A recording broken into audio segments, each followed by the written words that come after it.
Good morning. Thank you. Take it. We'll take it. Today marks the beginning of Declamations. And for the next month, every morning in chapel, 3 8th graders will share and deliver their declamation. This year, each student selected a speech, some historical, some contemporary, that they found meaningful. They spent the last month rehearsing and preparing for this moment, and now they're going to begin sharing them with you. So, without any further ado, I'll pass it off to them.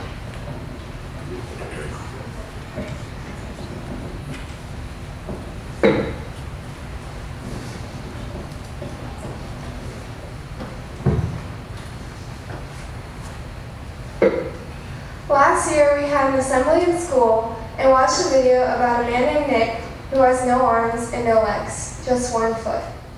When I was looking through speeches to do, it was easy because nothing moved me as much as this one. It taught me to appreciate everything I have because you never know when it will be taken away.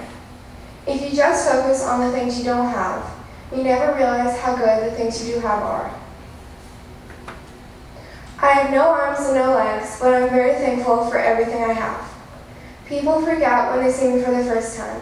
It was so cool. I was at a water slide all by myself, everyone at the bottom of the slide, obviously waiting for the other people to come down. Here I come. They're freaking out. There were times when I looked at my life thinking, I can't do this, and I can't do that. And you keep concentrating on the things you wish you had, or the things you wish you didn't have, and you sort of forget what you do have. And there's no point, I believe, in my life where I wish I had arms, legs, I wish I had arms, legs, I wish I had arms, legs, because wishing won't help. What I've seen in life are just a couple key principles, and what I've seen is to be thankful. It's hard to be thankful. I tell you, when I was 8 years old, I sort of summed up my life. I'm never going to get married, I'm not going to have a job, I'm not going to have a life's purpose. What kind of husband am I going to be? I can't even hold my wife's hand. It's a lie to think you're not good enough. It's a lie to think you're not worth anything. I love life. You know, so many people say, how come you smile so much? And I'm like, well, it's a long story. But it's very simple at the same time. You see, there are things that happen that you don't know how long the storm is going to be. And today, I want to share with you a key principle that I've learned in my life that you can use in yours. Being patient is beautiful. I tell you, it's the hardest thing. I realize I may not have hands to hold my wife's hand, but when the time comes, I'll be able to hold her heart. I don't need hands to hold her heart. It's scary to know how many people are angry at life just because their situation at home. It's scary to know how many people actually feel like they are worth nothing. Every single person right here, right now, I want you to know that you are beautiful. You are gorgeous just the way you are.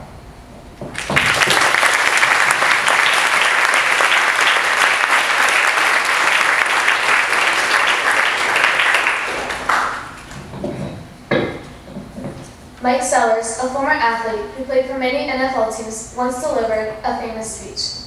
Mr. Sellers' speech, Give 100%, has given me inspiration, and I felt compelled to share it with you all today. I chose this speech because I like the message it reveals, to never give up and to give 100%. In his speech, Mr. Sellers tells us to leave it all on the field. Don't save any energy for the next day because tomorrow doesn't matter yet. Also, don't focus on your next opponent. Instead, do the best you can today, and tomorrow's opponent won't be a problem. I'm often reminded of what Winston Churchill once said, and that was to never, never, never give up. So always give 100% in everything you do, and don't ever give up. 100% equals everything. When we're asking to give 100%, we're asking to give everything. We want it all. Do not save anything for later, do not relax, and do not take a break to catch your breath. Give us everything you've got from start until finish. Leave it all on the field. It won't be easy. Giving 100% isn't for the faint of heart. It takes a lot of heart, passion, determination, drive, energy, and willpower. It's going to hurt. There's going to be pain, sweat, and adversity. You will doubt yourself before you get there. You will wonder if you can do it, and you'll try talking yourself out of giving your all. All along the way, you'll be presented with ways of giving less of yourself. You'll find yourself reaching for that easy button. press it and you instantly travel the easy path. That's fine if the easy button gets you the results you desire. However, in sporting competition, the easy button won't get you where you'd like to be. Giving 100%, working hard, being smart, and seizing the moment. That's what will get you the results you desire. The best athletes, the most successful athletes, are those who mentally block out pain, fatigue, doubt, and despair. Super athletes focus on pushing beyond their limits, drawing energy from untapped reserves, hope, success, and reaching the finish line. So be the best athlete you can be and give us 100% tonight.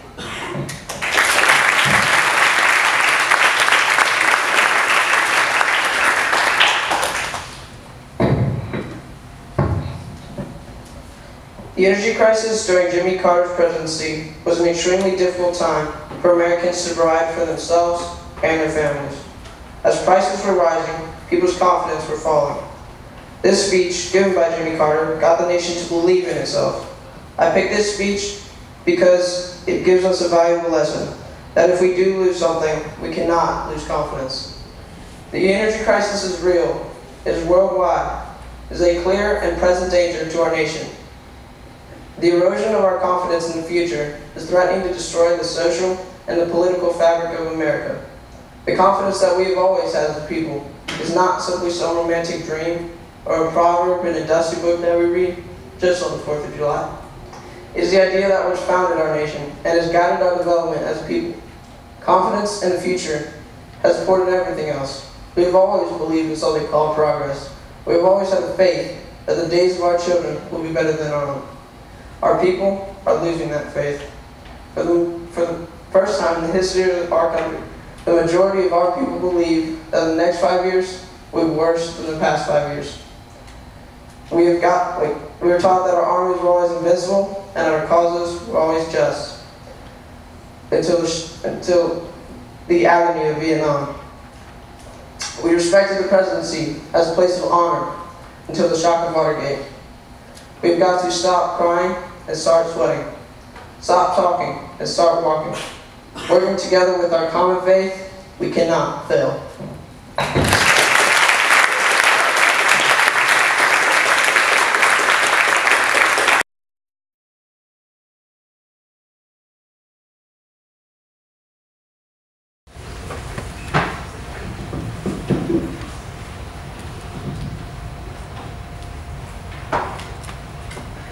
Good morning, St. John's. It's Tuesday.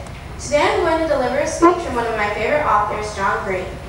He delivered this speech at the 2013 Butler Commencement and imparts his unique wisdom on the graduating students.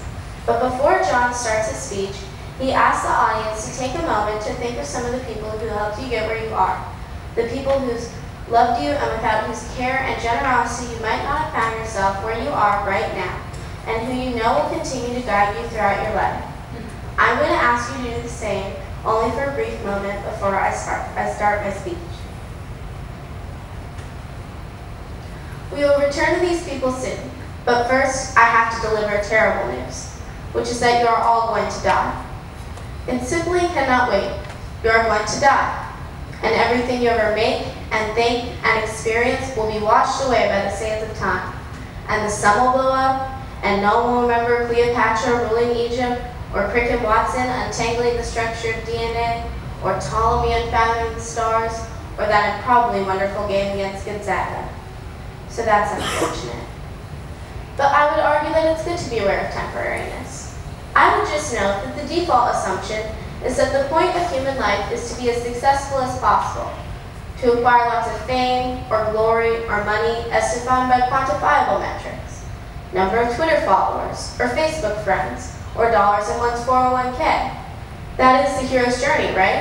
The hero starts out with no money and ends up with a lot of it, or starts out an ugly duckling and becomes a beautiful swan, or starts out an awkward girl and becomes a vampire mother, or grows up the orphan living under the staircase and becomes the wizard who saves the world. We are taught that the hero's journey is the journey from weakness to strength. But I'm here today to tell you that those stories are wrong. The real hero's journey is the journey from strength to weakness. And here's the good news nested inside the bad. Most of you are about to make that journey. You will go from being one of the best informed, most engaged students at one of the finest universities around to being the person who brings coffee to people, or a steak and shake waiter. Whether you're a basketball player, or a pharmacist, or a software designer, you're about to be a rookie. That is the true hero's errand. Strength to weakness. You're probably going to be a nobody for a while.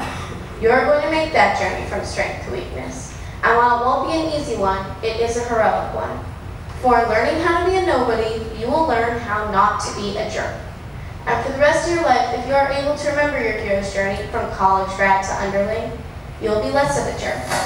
You will tip well. You will empathize. You will be a mentor and a generous one. In short, you will become like the people you imagined a few moments ago.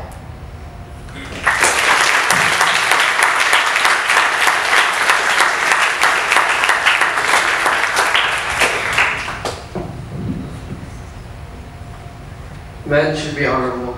On August 16, 1903, Roosevelt delivered his speech, Strength and Decency. I chose to do the speech because I agree with how he thought men should act.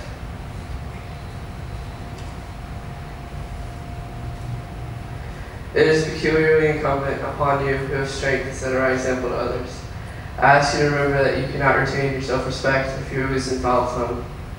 That a man who is to lead a clean and honorable life must inevitably suffer if his speech is not likewise clean and honorable. Every man here knows the temptations that beset all of us in this world. At times, any man will slip. I do not expect perfection, but I do expect a genuine and sincere effort toward being decent and cleanly in thought, in word, and in deed. As I said at the outset, I hail the work of this society as typifying one of those forces which tends to the betterment and uplifting of our social system. Our whole effort should be towards securing a combination of the strong qualities with those qualities which we term virtues. I expect you to be strong. I would not respect you if you were not. I do not want to see Christianity professed only by weaklings. I want to see it a moving spirit among men of strength.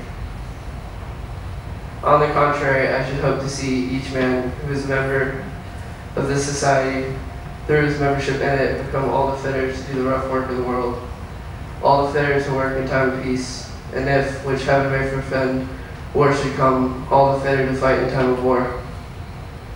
I desire to see in this country the strong men decent and the decent men strong. Until we get that combination in pretty good shape, we are not going to be as successful as we could be.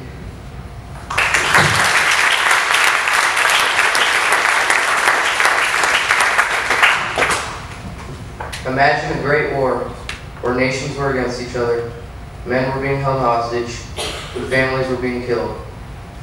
It was the terrible World War I. Now imagine being the president of one of the biggest nations of this war. This man was Woodrow Wilson, the great president who got us through this horrible international conflict. At the time before the war, Germany lacked law and humanity, and this was a threat to the U.S. and its allies. It was necessary to declare war, which I'm about to lay before you.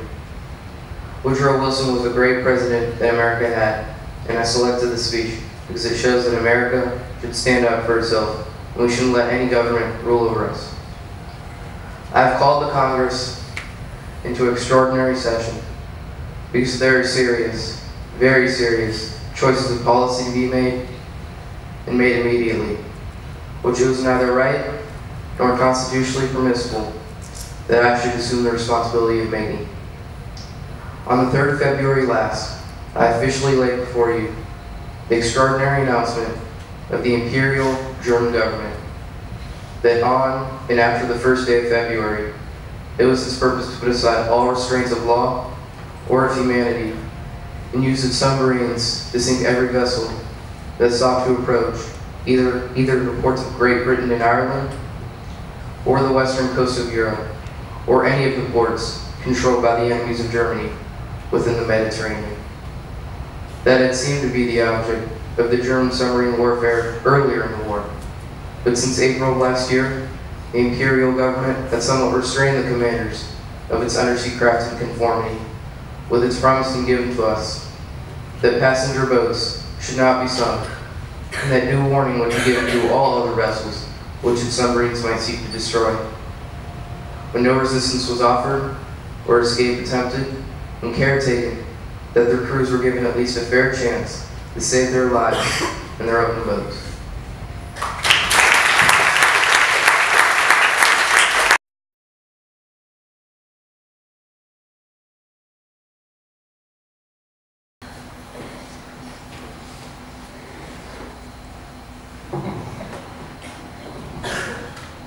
In one way or another, we've all seen or heard about the sheer amount of death and destruction the war in Vietnam caused. Like all wars, Vietnam was costly in terms of money and lives. America and her citizens, weary from the constant presence of wars abroad, demanded the government to pull their troops out of Vietnam and put a stop to the bloodshed. After years of protesting, the government in 1973 pulled the last troops out of Vietnam. The war for America was over. This opened up the gateways for the possibilities of a peaceful world and a chance to put a stop to the constant fighting abroad. President Nixon, in this speech, addresses these possibilities and how America, the superpower of the world, may use this peace and maintain it. When we met here 4 years ago, America was bleak in spirit, depressed by the prospect of seeing the endless war abroad and destructive conflict at home. As we meet here today, we stand on the threshold of a new era of peace in the world. The central question before us is, how shall we use that peace? Let us resolve that this era we are about to enter will not be what other post-war periods have so often been, a time of retreat and isolation that leads to stagnation at home and invites new danger abroad. Let us resolve that this will be what it can become, a time of great responsibility, greatly born, in which we renew the spirit and the promise of America as we enter our third century as a nation. The peace we seek in the world is not a flimsy peace, or it's merely an interlude between wars, but a peace which can endure for generations to come. Unless we in America wish to preserve the peace, there will be no peace.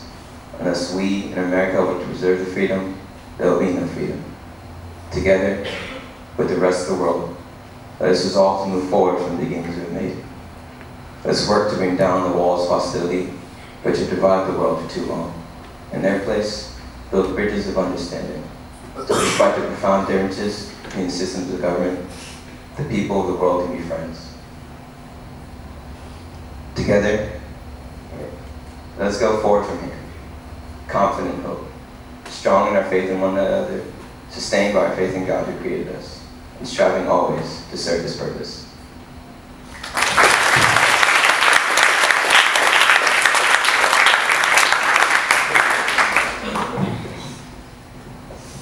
Though this speech is given by Lou Gehrig, one of my favorite baseball players, don't just think of this speech as a baseball speech, but a speech about a man who loved the game more than his own life and spent countless hours out in the field working away. He really showed everyone the love for not just the game, but for the fans, the other players, and also his family. Fans. The past few weeks you have been reading about a bad break I got. Yet today I consider myself the luckiest man on the face of the earth. I have been in ballparks for the past 17 years and have never received anything but kindness and encouragement from you fans. Look at these current men. Which of you would have considered a highlight of his career to have spent even one day with them? Sure, I'm lucky to have known Jacob Ruber, also the builder of baseball's greatest empire, Ed Barrow, then to have spent the next 9 years with that wonderful little fellow, Miller Huggins, then to have spent the next 9 years with the greatest manager in baseball today, Joe McCarthy. Sure, I'm lucky. And the New York Giants, a team you give your right arm to beat and vice versa, sends you a gift. That's something. And everyone down to the groundskeepers and the boys in the white coats, remember your trophies? That's something. And you have a wonderful mother-in-law who takes sides with you and squabbles against her own daughter. That's something. And you have a mother and a father who spend their whole lives working away so that you can have an education and build your body. That's a blessing.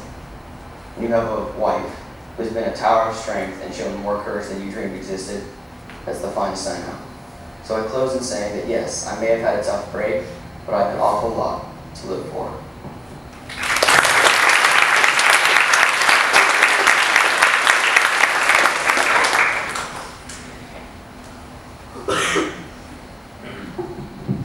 Privyet, comrades. It is now 1941, the middle of World War II, on Red Square in front of thousands upon thousands of Soviet citizens. This very address was given by Joseph Stalin on the anniversary of the October Revolution, the time the Nazis have just violated a non-aggression pact with them and have driven them as far back as Moscow. The situation was dire, the country was starving and running low on its inexhaustible manpower and supplies. In another freezing Russian winter, Stalin addresses them that the spirit that led them to victory 24 years ago will lead them once again to prevail. Comrades, today we must celebrate the 24th anniversary of the October Revolution in difficult conditions. The fascist brigand's treacherous attack and the war that they have forced upon us have created a threat to our country. We have temporarily lost a number of regions. The enemy has driven us back as far back as Moscow and Leningrad. There was a time when our country was in a still more difficult position. Recall the year 1918 when we celebrated the first anniversary of the October Revolution. At the time, 3/4 of our country was in the hands of foreign interventionists. We had temporarily lost the Ukraine, Far East, Siberia, and the Urals. We had no allies, we had no Red Army, we had only just begun to create it. We were experiencing a shortage of bread, a shortage of supplies, and a shortage of equipment. At the time, 14 states were arrayed against our country, yet we did not become downhearted or despondent. In the midst of the conflagration of war, we created the Red Army and transitioned our country into a military camp. The spirit of the great Lenin inspired us a war against the interventionists. And what happened? We defeated the interventionists, regained all our lost territories, and achieved victory. Today, our country is in a far better position than it was 23 years ago. The enslaved peoples, the yoke of fascist tyranny, are looking to you as their liberators. Our reserves and manpower are inexhaustible. The spirit of the great Lenin inspires us for our patriotic war as it did 23 years ago. The great mission of liberation has fallen to your lot. Be worthy of this mission. Long live our glorious motherland, her freedom and her independence. Under the banner of Lenin, onward to victory.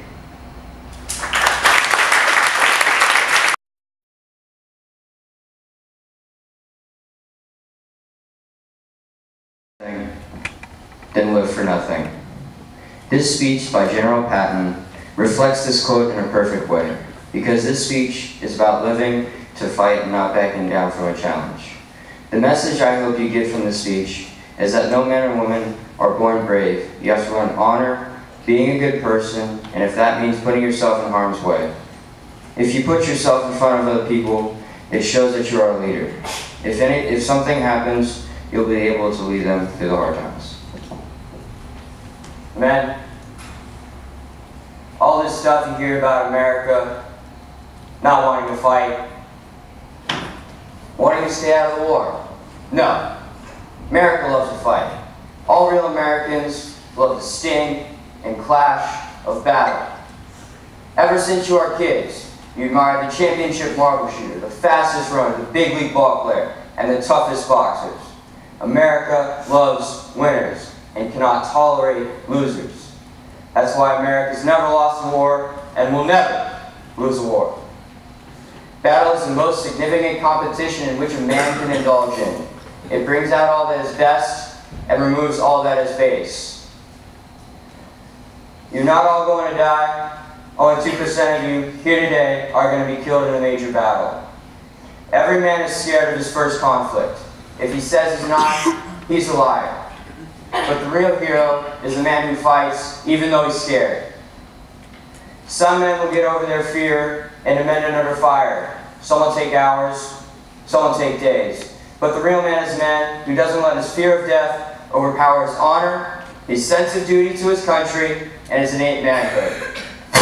We're going to get some complaints that I'm pushing my men too hard. I don't believe in such complaints. I believe that an ounce of sweat will save a gallon of blood. The harder we push, the fewer casualties. I want you to remember that my men don't surrender. If I hear of a man under my command being captured, unless he's hit, even if you are hit, you can still fight.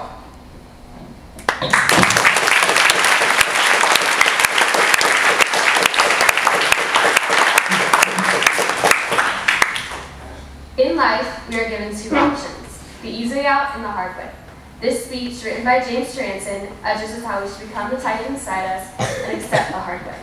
Because true titans of our time and of our past, who are bent on making the most of opportunities, are to lose Baltic luck. Let this speech help you find your inner titan and choose the competitive challenges that will make you who you are. Once in one's life, for a mortal moment, one must take a grab for immortality. Immortality is something more. Something bigger, something better, designing a new destiny, writing a completely new future. As the man who once sent mankind to the moon said, the future is not a gift, but an achievement. Here's the question I want to present to you today. Something simple, I promise. If competitive challenges is what excites people the most, why then do we choose the easiest challenges? It is easy to be boxed in a limited life, tough to compete for expansion. Nature never allows its particles to constantly expand. True competitors, what I believe you are, choose the toughest challenges. Your triumph should not be held fear to the hostage that progresses in your life. Expansion is a game of inches you can have in seconds. Quantum leaps of expansion. You have a plan B. And when you have plan B, plan A never works. It is now that simple. This is what I want, and I'm willing to die for it. Zero fear. Willing to sacrifice anything at any given second. When you make this decision, you will be a titan. You will experience excitement and expand your caliber of capabilities in quantum leaps. So decide now, because you're at crossroads and you have a choice. Whether it be a madman or a bold genius. What's the difference?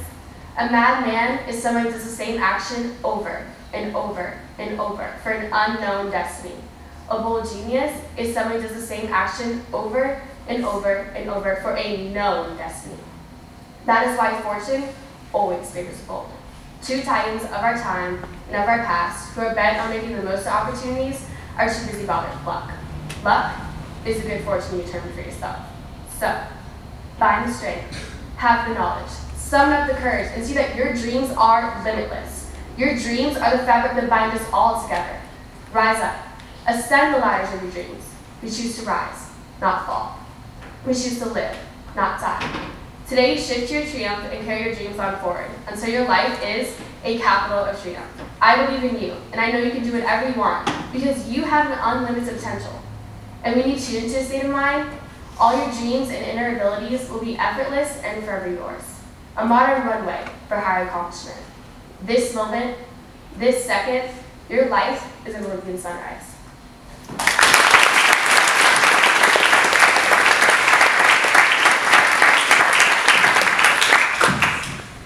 Good morning. The speech I'm about to present today is the 2008 Harvard commencement delivered by J.K. Rowling, the brilliant author of the Harry Potter series. The topic is failure. This is an especially important topic for us 8th graders because next year in high school, we will definitely experience all kinds of failure, and this is a speech that is preparing us for that harsh reality. Failure is something that will continually happen to all of us, and this speech inspires me and hopefully will inspire you to come back from failure. Though this speech openly appears to be about failure, the hidden meaning is about truly finding oneself in a moment of struggle, which is, in the end, the most important goal. So why do I talk about the benefits of failure? Simply because failure meant a stripping away of the inessential. I stopped pretending to myself that I was anything other than what I was and began to direct all my energy into finishing the one work that truly mattered to me. Had I really succeeded at anything else, I might never have found the determination to succeed in the one arena I believed I truly belonged. I was set free because my greatest fear had been realized and I was still alive. And I still had a daughter whom I adored, and I had an old typewriter and a big idea. And so, rock bottom became the solid foundation on which I rebuilt my life. You might never fail on the scale I did, but some failure in life is inevitable. It is impossible to live your life without failing at something, unless you live so cautiously that you might as well not have lived at all, in which case, you failed by default. Failure gave me an inner security that I had never attained by passing examinations. Failure taught me things I could have learned no other way. I discovered that I had a strong will and more discipline than I had suspected. I also found out that I had friends whose value was truly above the price of rubies. The knowledge that you have emerged wiser and stronger from setbacks means that you are, ever after, secure in your ability to survive. You will never truly know yourself or the strength of your relationships until both have been tested by adversity. Such knowledge is a true gift for all that is painfully won, and has been worth more than any qualification I have ever earned. And so, given a time turner, I would tell my 21-year-old self that personal happiness lies in knowing that life is not a checklist of acquisition or achievement. Your qualifications are not your life, though you meet many people of my age and older who confuse the two. Life is difficult and complicated and beyond anyone's total control, and the humility to know that will enable you to survive its change.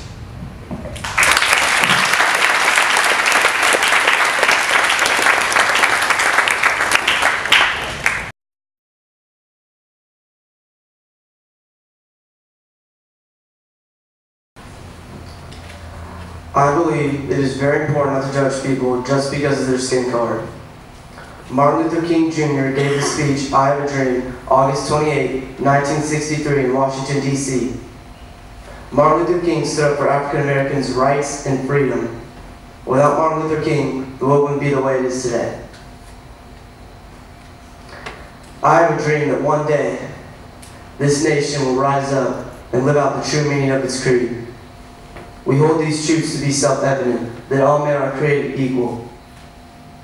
I have a dream that one day, on the red hills of Georgia, the sons of former slaves and the sons of former slave owners will be able to sit down together at a table of brotherhood. I have a dream that even the state of Mississippi, a desert state sweltering with the heat of injustice and oppression, will be transformed into an oasis of freedom and justice. I have a dream today. I have a dream that one day my 4 children will live in a nation where they will not be judged by the color of their skin, but by the content of their character. I have a dream today. I have a dream that the state of Alabama, whose governor's lips are presently dripping with the words of interposition and nullification, will be transformed into a situation where little black boys and girls will be able to join hands with little white boys and girls and walk together as brothers and sisters. I have a dream today. I have a dream that every valley shall be exalted, every hill and mountain shall be made low. The rough places will be made smooth, and the crooked places will be made straight. And the glory of the Lord shall be revealed, and all flesh shall see it together. This is our hope. This is our faith which our turn to the south. With this faith, we will be able to hew out of the mountain of despair a stone of hope. With this faith, we will be able to transform the jangling discards of our nation into a beautiful symphony of brotherhood.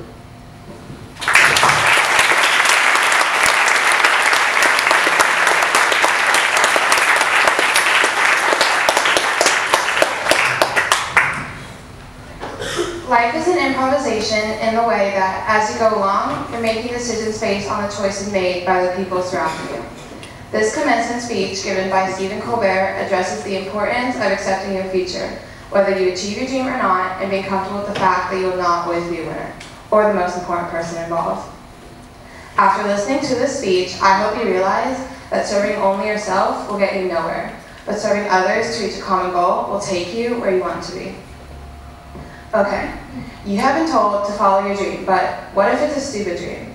For instance, Stephen Colbert, 25 years ago, dreamed of living alone. Today, I am a beardless suburban dad, wears no iron khakis, and makes jokes for a living. And I love it because, thankfully, dreams can change.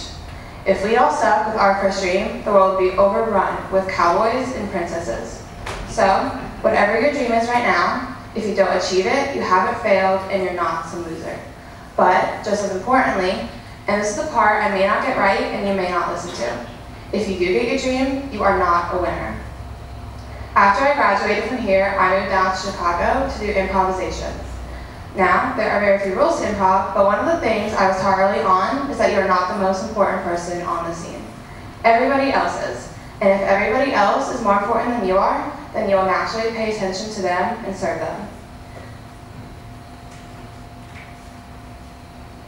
But the good news is, you are on the scene too. So hopefully to them, you're the most important person and they will serve you. No one is leading. You're all following the follower, serving the servant. You have no idea what is going to happen next, and you're mostly thinking ideas as you go along. And like improv, you cannot win your life, even when it might look like you're winning. If we should serve others and together reach some common goal or idea, then what is this idea and who are these people? In my experience, you will only truly serve what you love because service is love made visible. If you love your friends, you will serve your friends. If you love your community, you will serve your community. If you love your money, you will serve your money. And if you love only yourself, then you will serve only yourself and you will have only yourself. So no winning, Instead, try to love and serve others and hopefully find others to love and serve you in return.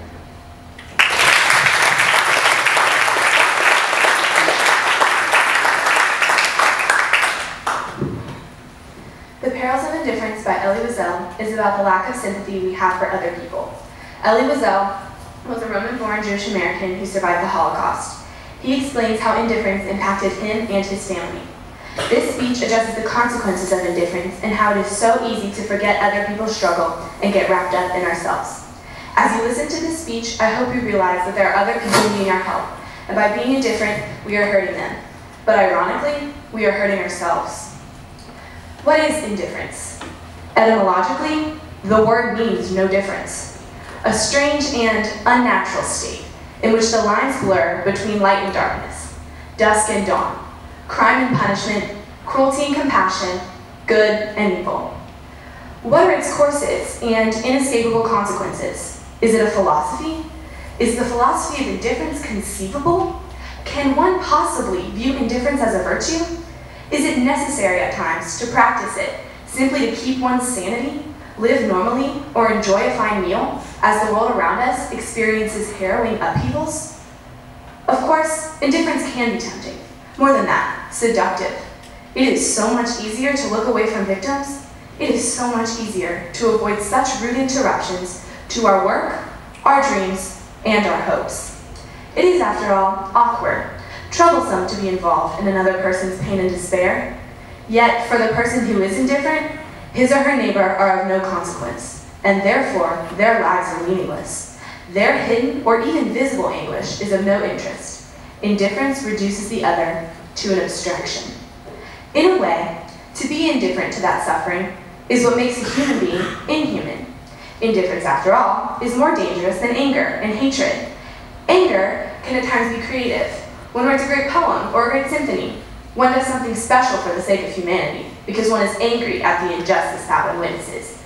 But indifference is never creative. Even hatred at times may elicit a response. You fight it, you denounce it, you disarm it. Indifference elicits no response. Indifference is not a response. Indifference is not a beginning, it is an end. And therefore, indifference is always the friend of the enemy, for it benefits the aggressor, never his victim, whose pain is magnified when he or she feels forgotten.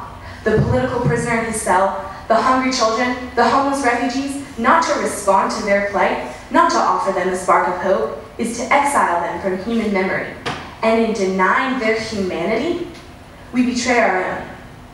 Indifference then is not only a sin, it is a punishment. And this is one of the most important lessons of this outgoing century's wide-ranging experiments in good and evil.